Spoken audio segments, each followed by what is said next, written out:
Welcome to Makecast. I'm Dale Dougherty, and those sounds are coming from instruments or electronic projects by Kirk Pearson, who is the author of Electronic Music from Scratch. And I'm joined today also by Kevin Toyama. And Kevin is the editor of the book and works for Make. And I thought it'd be fun if we have some time to talk about how do you turn a book about music into a book. Thanks for being here. So, Kirk, give us some background on you. What did you do when you were a kid?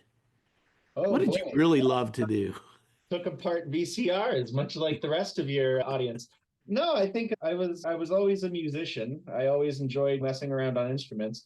I think it's important to note I don't think I was ever particularly good at it, but it was something that I really stuck with. I loved finding unconventional uses for instruments, ways to get new sounds out of them. But I played the cello very seriously, and I did that Hmm. in high school. And eventually I went off to music school to learn how to become a composer. And in the process of doing that, I ended up getting more and more disillusioned with a lot of traditional instruments and more excited about building my own. Yeah, after leaving music school and doing the composition thing for a few years, I started doing these workshops with a company I founded called Dogbotic. And the first thing we ever did was we taught people how to build a synthesizer. We would send, this was early in COVID, we would send out a box to your home and it had all the parts in it, and I would show you how to build a synthesizer over the course of 2 months. And 5 years later, we're still doing it. So yeah, the book Yeah. kind of I don't know how this landed in our lap, but I'm so happy it did. But yeah, we were so lucky to be able to work with you guys at Make on effectively Yeah. taking I don't know, all of the things, all of the digressions that we don't have time to go into in a 10-week workshop, they Yeah. finally get to make it into a book. Yeah, I'm really quite happy. It's combining two things, electronics and music, Sure, and yeah. it's very hands-on. It could be for someone who doesn't have a lot of music background or doesn't have a lot of electronics background. I think it's interesting in that like we've been doing these workshops for such a long time, and it's interesting in that like we don't get just music people. We tend to get people that are creative and have some sort of creative practice. But it's really cool to see how people are able to take this material and kind of twist it into whatever they want. So like I've had a ton of like painters that end up making works of art that are electronic musical instruments. We've got a bunch of puppeteers. I don't know Hmm. who's getting our name around in the puppet world, but I'm so happy they are. We got a lot of puppeteers that have made electronic musical puppets. It's really great. So they incorporated into a puppet? Yeah, there's actually a project in the book that is a musical puppet, but yeah, I don't know. It's wonderful. They're these beautiful use cases that I never would have thought of because I'm siloed in my own little weird cultural world. But it's really it's very cool to see how people take this material and they're able Yeah. to work it. I think my first real experience, like in person as opposed to recorded or something, of Uh-huh. electronic music was circuit bending, Yeah, or yeah. of one of the early maker fairs. A fella had just a whole lot of kind of kids' toys and things. He was taking apart and making sounds. Yeah, speak and spell, is it? This is the classic, but I just also literally happen to have this within frame of me right now. But yeah, the hottest toy of 1978. You probably can't Yeah, hear it, but that's coming through. Yeah. yeah. Yeah, wait, sorry, not to interrupt. Do you No, want go ahead with it. tell us what circuit bending is, and I will No, tell you. no, it's just basically hacking a child's instrument to make music out of it or sound. That's always the question of music versus noise. But But yeah, it's wonderful. Yeah, you can make a noisy, chaotic thing out of creatively breaking a piece of pre-existing electronics. It's great because you don't have to know how something works in order to break it. And so circuit bending is how so many people, myself included, got our feet wet with electronics, was taking yeah, apart toys like this. Kirk, I think also. So I actually had a speak and spell when I was a kid. It was like the hot toy. And just thinking about it, like in those like early consumer electronic stuff, there was like actually a lot of electronic sounds all around me, but Mhm. it never really connected in my head that you can take these sounds and it's actually little tiny bits of music if you put everything together. And so Mhm. I remember when I saw those speaking spells behind you when we first met, I was like captivated by what is that? And what are you doing with it? Like Proust's Madeleine. Yeah. I think circuit bending is great. A lot of people do have an amazing knee-jerk nostalgic reaction to this, especially at the Maker Faire. A lot of people come over to the table just to look at the speaking. It's a beautiful looking piece of gear, I gotta say. Yeah, it is. Yeah. One of the questions that sort of came up with bending is there a distinction between just pure noise making and music? Possibly, but I don't know what the distinction is. And also, to a certain extent, it's not really an important distinction. Right.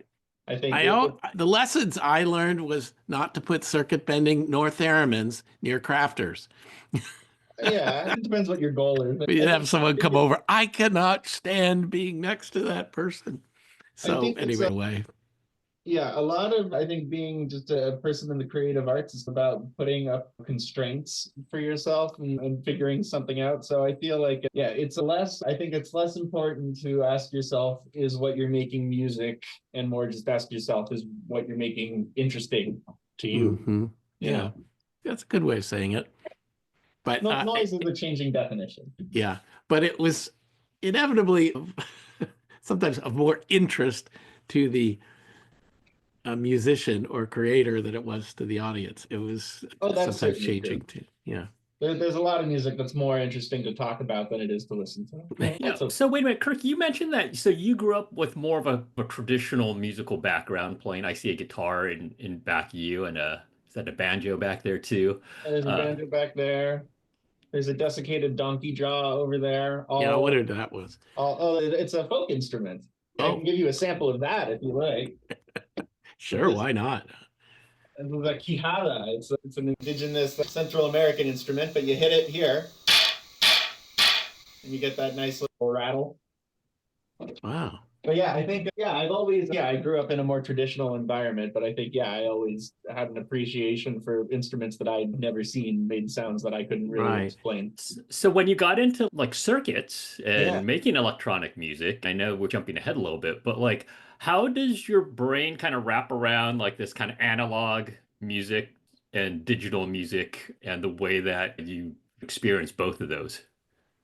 I think the real reason I started playing around with circuits was I'd been working with software for a really long time, but I think that's probably a lot of people who work with software too, probably at a certain point when everything is tweakable and touchable and interactive, like you have anything is possible. And when anything is possible, like nothing is possible, and it's really, you find yourself in creative ruts and stuff like that. I'm kind of bored by it, huh? Yeah, but but also you can't touch it. Yeah, you can't touch the Photoshop documents, and I think at a certain point I really wanted that expressivity, and so building instruments is a really easy way to actually interface your body with what you're doing.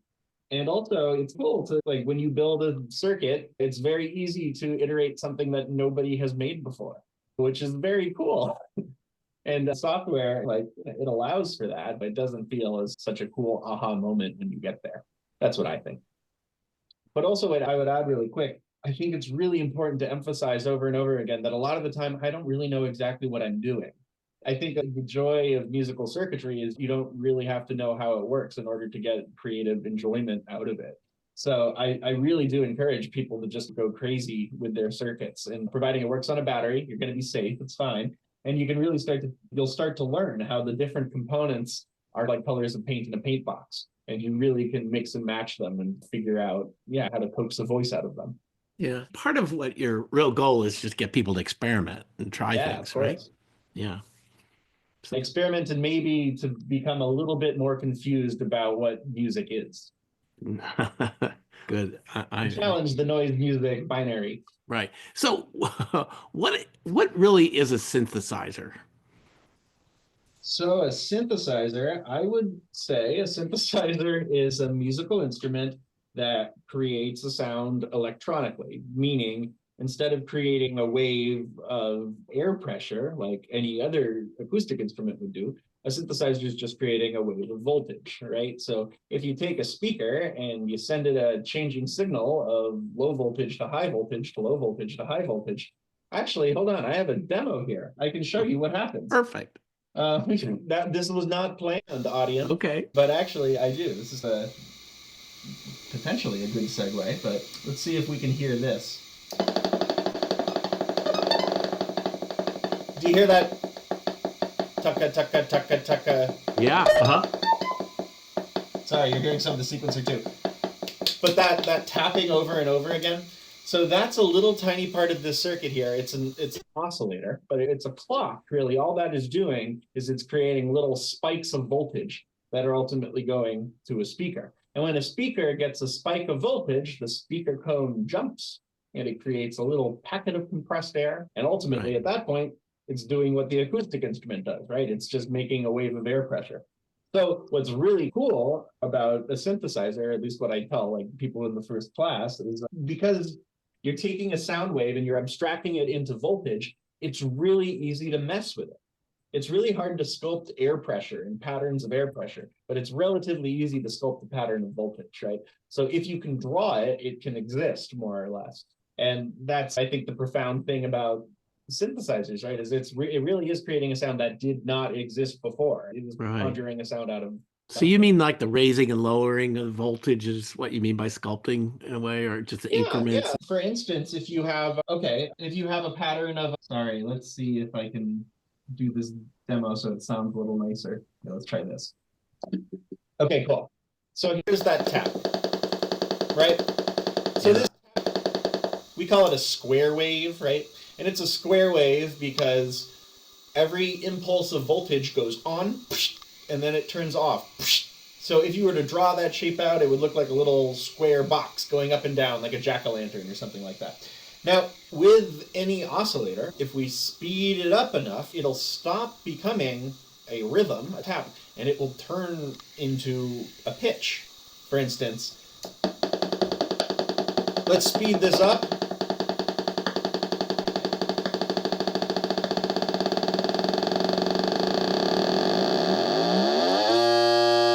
Suddenly it turns into a pitch that you can sing. So this is what a square wave sounds like when it's going really fast.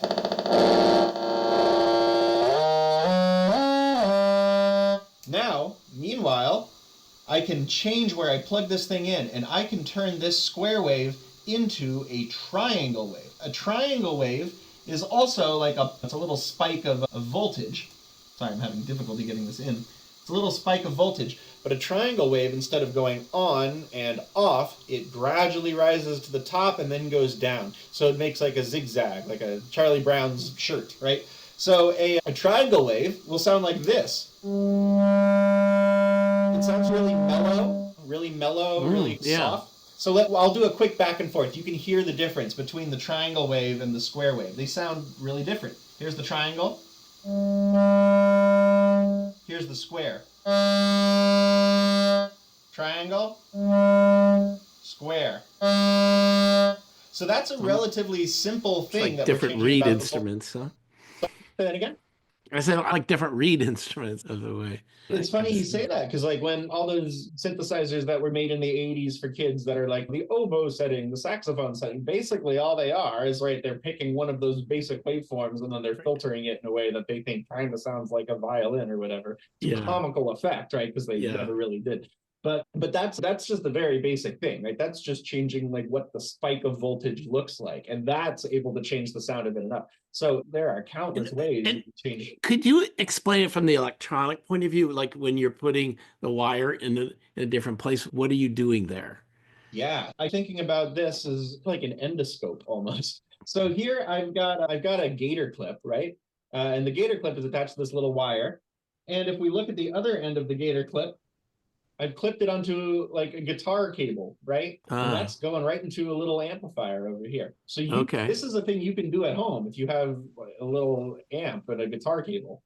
And all I've done here by putting this gator clip on the guitar cable, clipping it on the end, and this little wire on the end of that, effectively, when I turn the amplifier on, anywhere I plug this in, I can hear my output, right?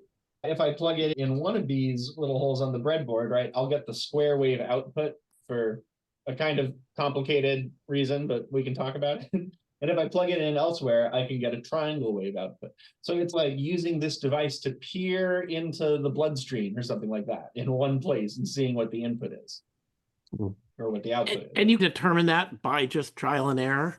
Not in this particular case. Okay. In this particular case, I know exactly how this worked.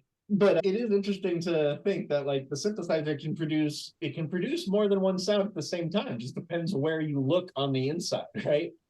Because every one of these components in some way it's changing an aspect of the sound that you hear. So I think that's a particularly cool thing to realize that this is like a giant bubbling circulatory system and we can tap into it. So just let's describe the components on these two breadboards, just in an overview sense. Yeah, I can Battery. walk you through this. But yeah, so for all of you people listening and not looking, I got two little breadboards down here. A breadboard is like a prototyping board. What level should I aim for with the explanation? That's good. Just basic. Yeah. I don't want anyone to feel behind because I use the term. So this looks worse than it is. It looks like a bunch of spaghetti wires. But if you look close, right, you'll see these three black boxes, right? These are integrated circuits. And I'll tell you about what they do later, but you can buy these online. They're like 40 cents each. They're a bunch of these little knob things. These are potentiometers. So it's a variable resistor. When I twist the knob in one direction, I change the resistance, the electrical resistance between two of these legs. Pretty much everything you have at home that has a knob that you can twiddle around is a potentiometer, or pretty much everything, right? And what's cool about this is the potentiometer uses resistance to represent information, right? So by dialing in a preferred resistance of the potentiometer, you can talk to the machine. You know, that's how the input system works. And the final part over here, this little black thing, either you want to take a stab at it? I'm sorry, what? Oh, do either of you want to take a stab at this? No.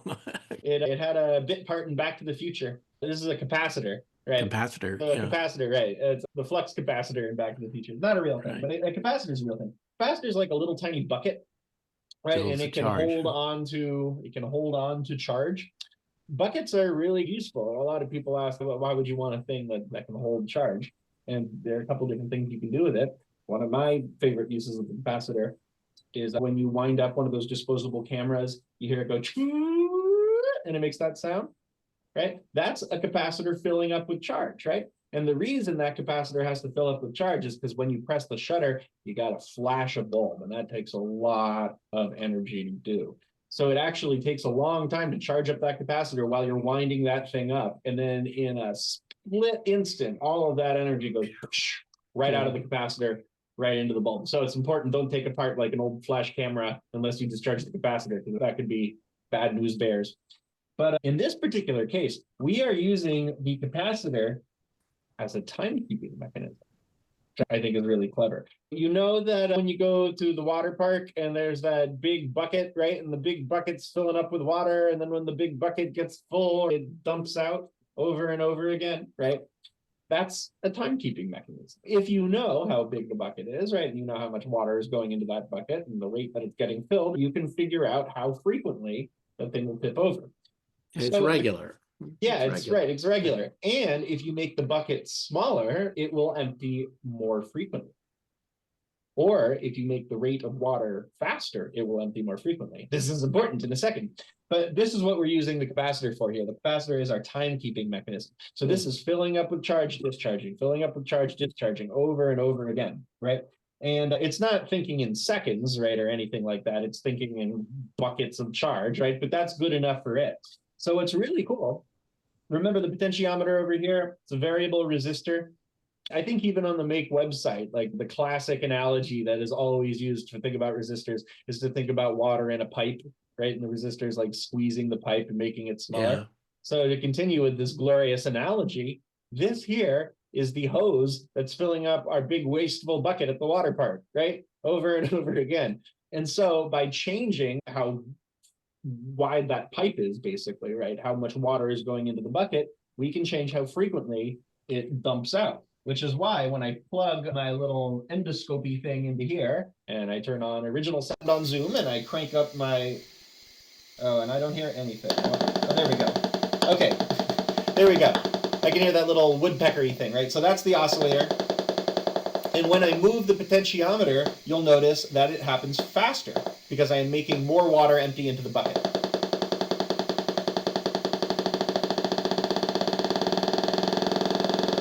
So I am able to set my pitch, basically, of my oscillator. If I crank this up high enough, right, I am able to set the pitch based on how much charge I'm dumping into the capacitor. So I emphasize all this stuff to people as I teach it to them, not because it's necessary for you to know it really, but because I think it's really important to realize that it's not magic and it's happening for a very simple reason.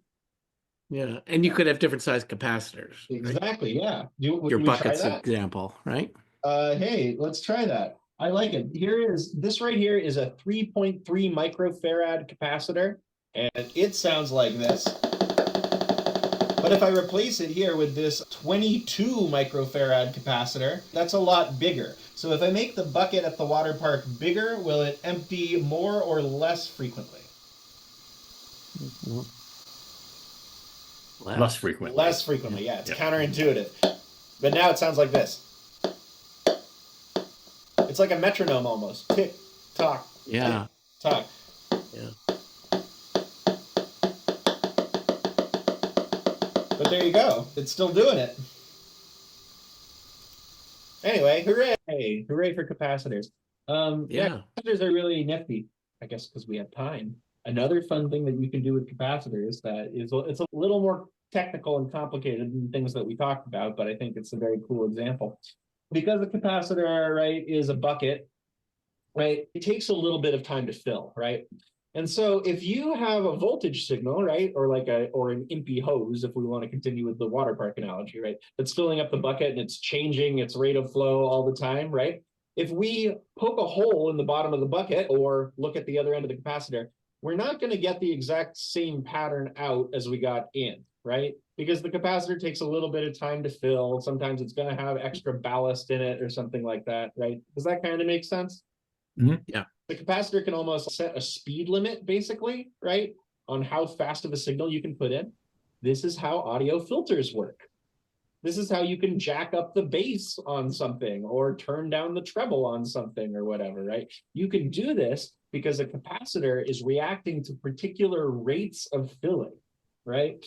It's profound in a weird way, but this is what lets us do all of this audio sculpting that's so necessary, right? We can take a wave like a square wave, and then we can build filters, and we can pull out particular frequencies. And that's exactly how all those people at Casio or whatever made those silly keyboards. But there you go. It's good stuff. And yeah, that is. Kevin, you just say something? Sorry. Oh, I was just thinking about when you're talking about that and audio filters. Like my son is now thinking about fooling around with even like our car's stereo system. And he wants to put like inline filters in it instead of controlling it at the head unit. And so that's actually similar to something that Kirk mentioned to me before. You can do it. I've never seen a car with a DIY filter system on it, but goodness me, I would love to. Good. So let's go back to the boards. There were a few other pieces on there you were going to talk about, maybe the circuits and the knobs at the top, maybe either way. Sure. So I can show you what this thing does, and then I can break it apart a little bit. So this is what this thing sounds like. Oh, cool, and I don't hear anything. Why is that? The joy of DIY electronics. We were just hearing this thing a second ago. Yeah.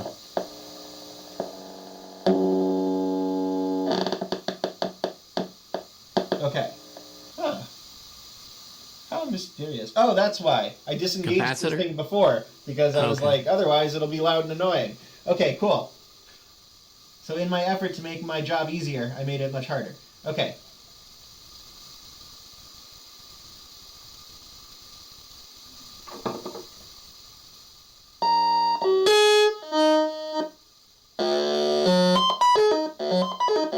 Okay, cool. There we go. Now we're in business.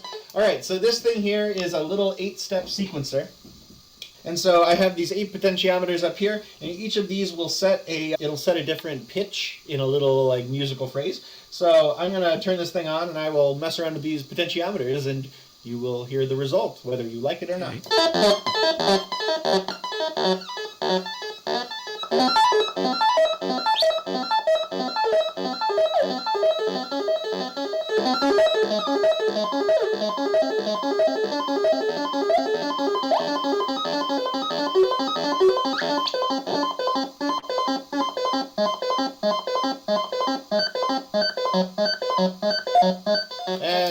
and so forth. It's really fun to play around with, and if you have patience, you can like tune the notes to something pretty, but I don't have patience for that. So that's why it sounds like a broken computer whenever I play it.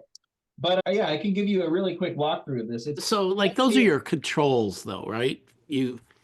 That's how you would make what you want to make out of it.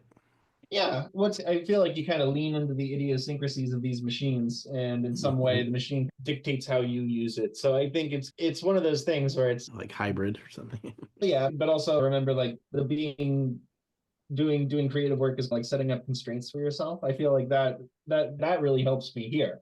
You have to work with what the machine is giving you in some way to figure out what its voice is. And I kind of like that, both practically and politically. But the old oscillator that we were playing around with, the thing that sounds like this. Here, wait, let me turn back on the real sound. So I'm getting some crosstalk, but that's still that thumping heartbeat, right? That's still the core of this thing. So that's what this first little integrated circuit is doing, right? It's just giving us that little heartbeat down there. It's a little clock signal. This second one over here is really cool. This is called a binary divider. And basically all that does is it cuts a wave in half and half again. Here's what I mean by that. Here's our oscillator. And I'm sending my oscillator in to the binary divider. Click. And if I stick it into the divide by 2 pin, I will now hear every other click. Click. And if I continue going all the way down,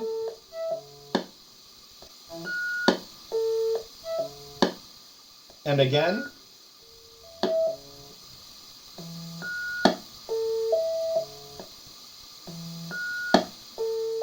so if you ignore those pitches in the background, you hear those big thumps, right? These are basically just control signals, right? It's giving me a really fast on off, and then it's giving me a half as long on off.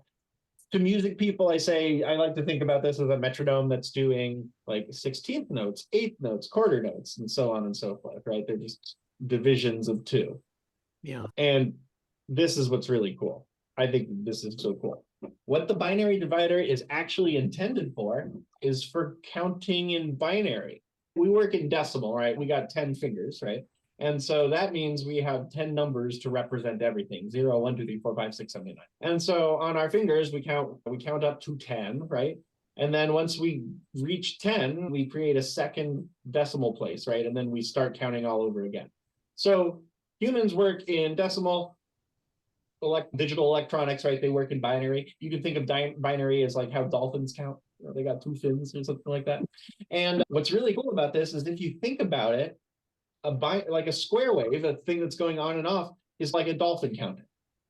Think about it, right? When the square wave is low, the dolphin's arm is down. When the square wave is high, the dolphin's arm is up, right? And so what's really weird about this is as you divide these square waves over and over, you can think about the divisions as places, as additional digits. And so if you read those together, you actually will be counting in binary. It's almost as if every time, the square wave goes off or on, it's like you run out of fingers and then you have to start counting on an additional hand. And so what's really wild about this chip is this is actually how your computer works. Your computer has an oscillator.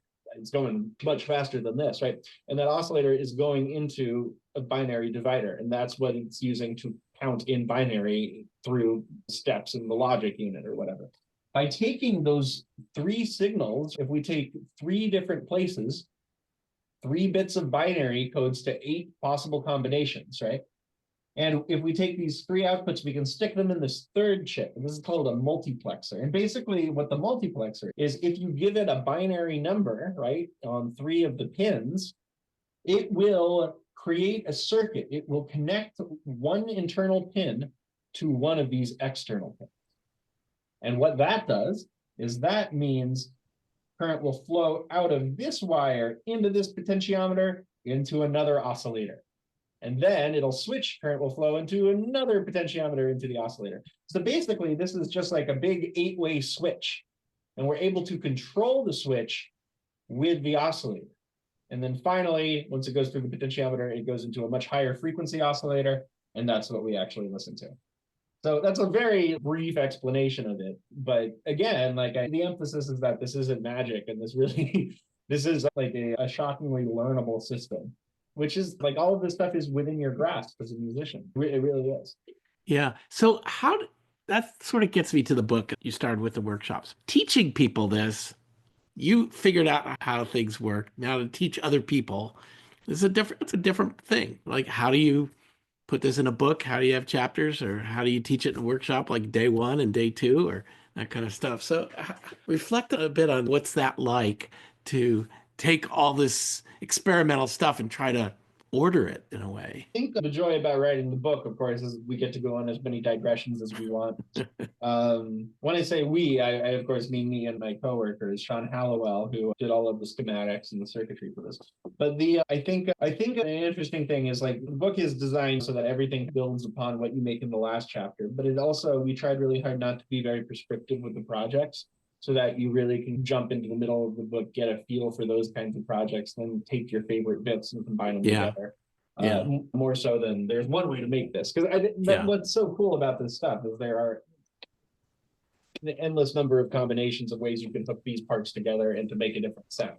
So once you get the basic understanding of why it works, it's much less daunting to do that. In some ways, it's just getting people to do these things and then figure out that it can be done different ways. Yeah. And try it for themselves. Kevin, do you recall it kind of challenges you had as an editor in working on this material? It's funny because my approach to books is that I love for authors to let their voices shine in the book. What I don't like about some books that try and teach you is that sometimes they'll be like very sterile, and just it could be written by anyone. And I loved working with Kirk because when I said, no, I want your personality in the book, he let it fly. And it feels you're in one of his workshops and he's teaching you, and all that enthusiasm is coming out. And also the crazy humor that he has, like to keep things entertaining. I took a bass guitar lessons when I was in my 40s, and that's the first instrument I ever tried to play. That's great. And it was so much fun because my instructor made it fun, and he would have me play music that I was interested in playing, and he helped keep me on the path. And I think Kirk really does that with his writing style, because he will go on these little asides and throw in some like weird factoids and also make these little jokes that keep things entertaining as he's writing. Now, the challenge with Kirk was there were a lot of asides. And an aside to the aside. To make credit though, Julian Brown too, the layout editor, really kind of said yes to so many things that I didn't expect, and even suggested a lot of Julian put this is such a silly thing, but I love it. There's a little waveform thing that introduces every chapter. It turns out it's Rick Astley's "Never Gonna Give You Up." That wasn't even our suggestion. Julian just put that in there, but it's like no one's going to figure that out. But I love that attention to detail, and that's what made the book really fun to write. Yeah. But sorry, Kevin. No, that's great. Kevin is getting Kirk's personality and allowing it to express itself in there is really great. Yeah, we were lucky enough Kirk came in to do a workshop right at the make office, and here is like one of the projects that I did, and you can tell it's mine because right over here is one of the ICs that I incorrectly tried to shove into my breadboard and totally bent all the prongs. So that was like a little dead bug sitting. Yeah, exactly. You kept it as a proud. Hardcore, yeah. No, that's a badge of honor. But what I thought was really interesting. So I don't have a whole lot of electronics background, but I was able to do the build and have it play some sounds, which is great. And the other people in my workshop, there are a few kids, and there's a range of abilities, and everybody was able to do it. Everybody was able to get theirs to work, and it was really fun. And much like when I was talking about like my bass guitar teacher, when I first started, he, instead of teaching me scales and the foundational music theory stuff, he just got me to start playing something that sounded like music to my ears. And I like how Kirk hey, here's the thing, and the book projects are like this too, to build something that will make some sounds, and then okay, now that you've built this, let me explain what's going on here so that it's not just you're getting hands-on right away, which is, I think, a great Yeah. part of not just the book, but also his workshops.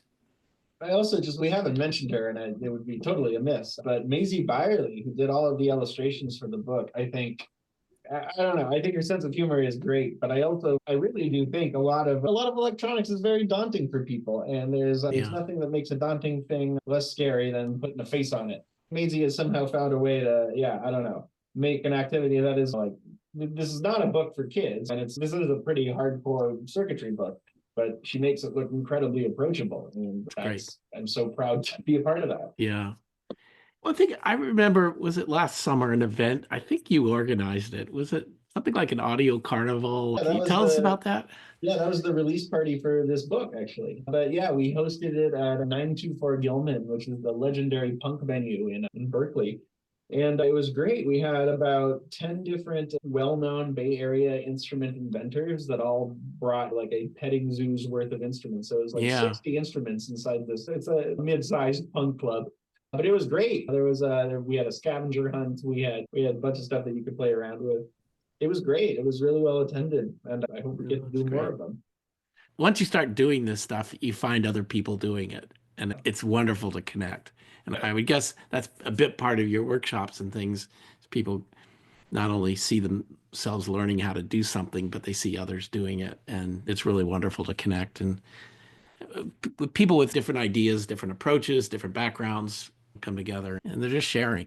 Yeah. That was something that was neat about when I stopped by the audio carnival was you had electronic, tinkers and musicians like Mhm. yourself, but also you had some non-digital instruments there too that were still experimental. And that was fun to get hands-on with some things with different chimes and with different like strings, and sometimes it was like mechanics that were like playing the instruments where you're cranking something by hand. And they all are, while they're very different, they're also like the same too, because it's just about experimentation and seeing what comes out of the energy that you're putting into them. Yeah, I think it all scratches a similar itch. There's a rant that I go on in one of the workshops, but how like music technology is such a silly term. Like technology is already so amorphous and hard to define, as is music. So it's crazy that we use that as a term and expect the people to understand what it means. But yeah, making a mechanical instrument with a crank on it that no one's made before is every bit as much music technology as writing a piece of software or something like that. Music technology, for the most part, is not a term that does anything but exclude people from saying that they're participating in technology. And so I think it's important that, yeah, to celebrate the mechanical, the physical, in Yeah, addition to the electronic. yeah. We were glad to see you at Maker Faire last year, and you had your own kind of spot there with, I would guess, all kinds of people coming up and say, "What is this about?" And you had to demo Yeah. that, and you had a lot of stuff that people could just touch and play with, didn't you? Yeah. That's a good thing about our setup. Yeah, is we do build a lot of stuff, so we always have stuff that we can exhibit. Yeah. What I always hope to make a fair is just an opportunity for people just to ask the question, what is that? Or how does that work? Or why did you do this? And so you were great there. I will mention that we just opened tickets and for Maker Faire this year, which will be the last weekend in September. And we'll have the call for makers open sometime this month pretty soon. So we're Cool. going to start ramping up for the big Maker Faire. And Kevin, in addition to being a book editor, was a rookie, but he did a great job as a area manager, managing a couple buildings there at Maker Faire. So we find out new things about the people we work with by throwing them into Maker Faire. Okay, Kirk, let me just maybe in closing, because we're coming out here, is what are you working on now or next, or what are you thinking about that's in your head? What I'm working on, I'm co-producing a show that'll be on KALW San Francisco starting in a Hmm. month called Radio Pacific. But it's the way I'm pitching it to people, and I don't know if the other producer likes this, but it's effectively like it's a show about how the state of California works with the sound design of Looney Tunes. more or less. It's a very strange pitch for a show, but it's really fun. Like I'm writing all of these like lap steel guitar cues, and it's very much like listening to a tacky postcard of California, but in a way that I think is really aesthetically pleasing.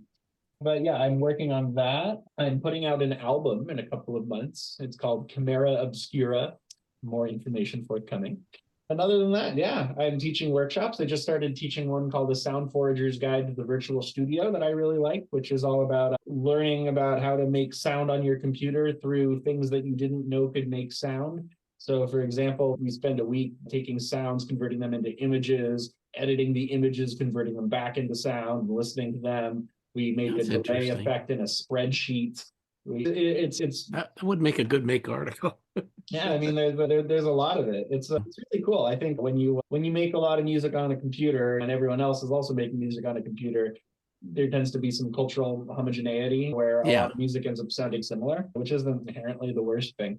But it's fun to remind yourself that there are a lot of ways to make a sound that you've never heard before, and a lot of them are not actually very difficult.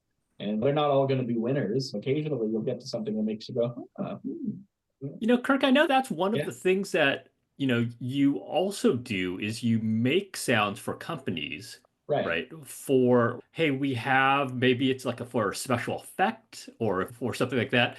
And it will be something that's like a dinosaur or an alien spaceship or something. And I was just kind of curious, like about like when you're doing something like that, where it's something that you're not like replicating a real world sound, but it's something that's like from your imagination. Like, what would this sound like? What is that process like? Like, how do you do it? That's the fun part, because you kind of have to figure it out. I think that's a great example, like sound designing some fictional creature or something. You do actually get to spend a lot of time doing that arm wavy English class stuff that we all know and love, where you get to look at the character and you get to think about it. You get to decide the affect you want it to have. And it's funny how something like what you think would be a quick throwaway sound effect can actually be quite a bit as far as character development goes or something like that. So if you really you lean into that and you really think about how powerful sound design can be and the many ways that a sound can push people's buttons, it becomes a lot more interesting. But yeah, it's all about storytelling. That's at the end of the day. Like there's nothing different from sound designing a monster and gathering kids around a campfire late at night and telling them a scary story. It's all the same. Does it actually just start with like your imagination of what would this, let's say it's a creature of some sort. What in my head do I think this would sound like? And then trying to create that sound? Yeah, I think with a creature design, you really you got to toe the line between something that sounds obviously unrecognizable. If it sounds like a bear, that's not very scary, right? But at the same time, it has to sound like something that you might understand. So creature design, the classical way to do it, right, is you just combine a whole bunch of different creatures together. You speed them up, slow them down to different rates, and you line them all up. And then you can get something that, has the growl of the alligator with the snarl of the tiger, a whale of a whale, for instance, or whatever. That's a good place to stop. Maybe it gives us a way to go away imagining different sounds that we could create. And I think it's an interesting direction in one ways. You're making all that music sound, but to think of like personality or character or voice associated with those. Absolutely. It's not just random, it's somehow an associative thing. That's cool. Kirk, thank you for your time today. You've been generous both in talking about what you're doing, but showing us some of the ways you make music. And again, if you're interested in electronic music from scratch, is a book we publish, and it's really a beautiful book, I think. And it's heavy too. Look at that. It's thick. That's a book. And Dogbotic Labs, it's at dogboticlabs.com. Dogbotic Labs, you can Google Dogbotic or whatever, but it's down there. Yeah, and you can find out about workshops and things and sign up for one of those. Those are virtual. Yeah, they're virtual. So you can be in anywhere on planet Earth that we can ship to with current tariffs. That's great. Okay, thank you, Kirk. See ya.